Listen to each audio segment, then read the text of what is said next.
You know that feeling when you type a crazy prompt into an AI image generator and boom, a few seconds later, there's your image? It feels like magic, right? Well, that magic is brand new.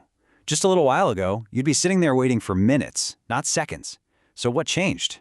Yeah, the models that power all this stuff, these diffusion models, they've always been amazing at one thing: creating stunning, super diverse images. But, and this is a big but, the early versions had this one giant Achilles heel. They were painfully slow. I mean, so slow they were almost useless for, just messing around with. So that's the big question, isn't it? How on earth did we go from 1,000 steps, which we'll get into, all the way down to just one? In this explainer, we're going to follow that incredible journey. It's a story of innovation that took this tech from a super slow, kind of niche research project to the instant creative tool we all know today. All right, let's get into it. So to really get why this was such a hard problem to solve, you first have to understand this basic trade-off, this trilemma, really, that every single one of these models has to deal with. The researchers call this the generative learning trilemma. It's pretty simple, actually. You want three things: amazing quality, lots of different diverse images for the same prompt, and you want it fast. The problem is you can only pick two. See? Models like GANs and VAEs, super fast, but one gave you kind of meh quality and the other didn't have much variety. And then you have diffusion models. They nailed it on quality and diversity. I mean, excellent on both. But the trade-off, they were just so slow. And when we say slow, we mean it. The bottleneck was all about the number of steps it had to take. We're talking about 1,000 separate calculations, one after the other, just to make one single image. Think about that. 1,000 network activations. It's kind of a miracle we got anything at all.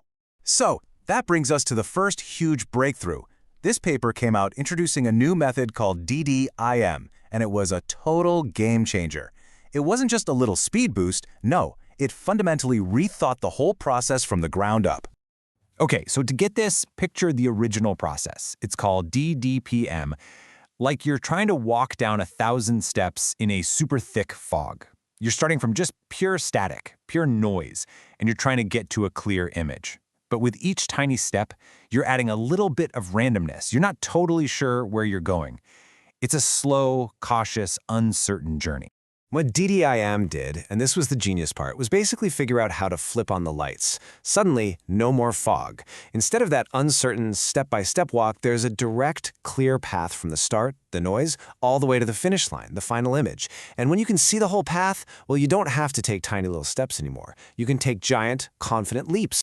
And the results? They speak for themselves. Check out this table. Remember, with these scores, lower is better. The original model DDPM, if you tried to speed it up by cutting it down to 100 steps, the quality just falls off a cliff. It's terrible. But look at DDIM. It gets an amazing score in just 50 steps. That's a 20-time speed up, and the images still look great. Huge.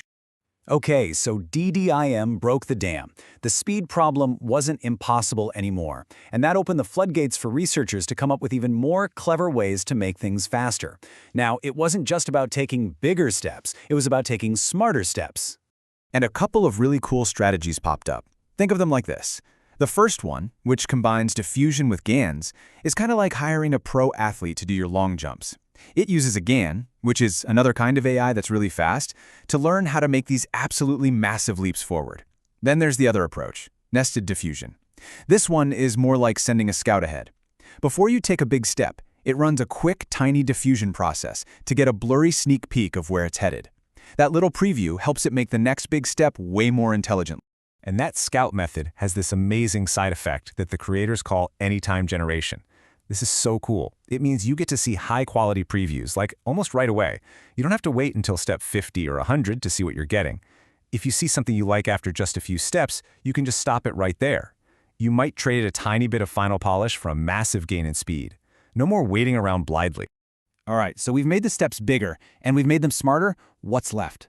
Well, the next truly brilliant idea was, what if we just made the whole racetrack smaller? And this right here, this is the secret sauce behind the model you've probably heard of, Stable Diffusion.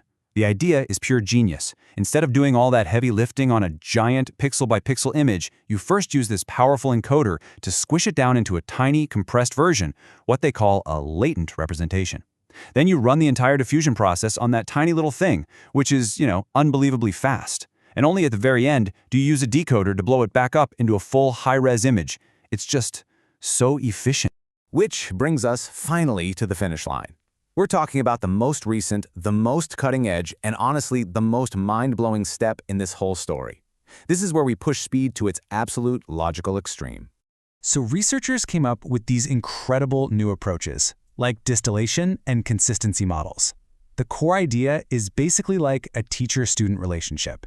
You take one of those big, slow, 1,000-step models, that's the teacher, and you have it train a brand new, much smaller student network. But the student isn't learning to take 1,000 tiny steps. Oh no. It learns to get to the final answer that the teacher came up with, but in its own way. And what's the result of all that training? The student model can now do something that seems impossible. It can jump directly from that starting point of pure random noise to a final, beautiful, high-quality image. In how many steps? Just one. From 1,000 all the way down to 1. So there you have it, this incredible race from 1,000 steps down to just 1.